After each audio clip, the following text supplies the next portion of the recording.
میں پھر یہ آپ نے بڑی اچھی بات کی, میں اس میں سے ایک سوال آپ سے کرنا چاہتا ہوں. کہنے کا مقصد ہے کہ نو میٹر آپ کہاں کس وقت جیسے مرضی پیدا ہو, آپ کو کیا قدرت اپرچونیٹیز دے گی؟ ہمیشہ ہر ایک کو دے گی. ہر شکاف. کیا کوئی ایسا آدمی نہیں ہے کہ وہ منحوس المنحوس ہے؟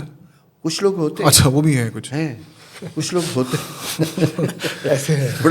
بڑا بھاری لفظ ہے جو ابھی آپ نے کہا ہے.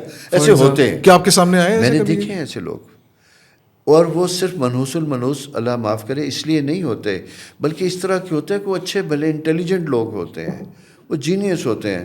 میں ایک شخص کو آج بھی جانتا ہوں جس نے کوئی 8-10 MA کیے ہوئے تھے, ہائیلی ایجوکیٹڈ تھا, لیکن زندگی میں اس کی کامیابی کوئی نہیں تھی, نہ رشتوں میں تھی, نہ کام میں تھی, نہ کاروبار میں تھی. اس کی وجہ یہ تھی کہ 2 چیزیں ہوتی ہیں.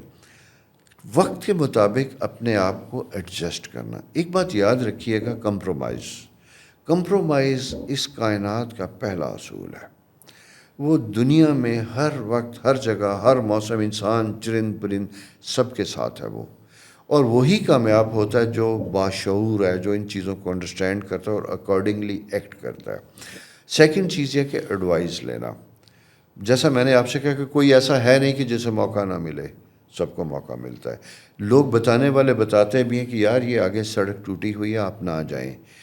جن کے وہ منحوس المنحوس نہیں ہوگا نا, وہ کہے گا یار ٹھیک ہے میں راستہ موڑ لیتا ہوں, رات کا ٹائم ہے. جو کہے گا یار ایسے بھونک رہا, سیدھا جاتا ہے, گڑھے میں گرتا ہے. بتانے والے نے اسے بھی بتایا, نیچر نے اسے بھی وارن کیا, مسئلہ یہ کہ اسے نہیں سنا. اس لیے میں اپنی زندگی میں فار لاسٹ 22 ایئر ہزاروں لوگوں کو ملا ہوں. منحوس المنحوس جس کی میں بات کرتا ہوں, ان کی لائف میں بھی جب ہم برتھ چارٹ ڈسکس کرتے تو میں نے بتاتا ہوں کہ یہ برا تھا لیکن یہ اچھا ٹائم تھا. اس اچھے وقت میں بھی آپ کو کسی نے نہیں بتایا, لیکن وہ اسٹرانگ سٹبن اتنا تھا کیونکہ میں تو وہی کروں گا جو میرا دل کرتا ہے. تو دل تو پھر دل ہی ہوتا ہے نا, وہ آپ کو عقل نہیں دیتا کبھی. کوئی جذبات کے سہارے جینے والے لوگ کامیاب نہیں ہوتے, ریالٹی کے ساتھ ہوتے.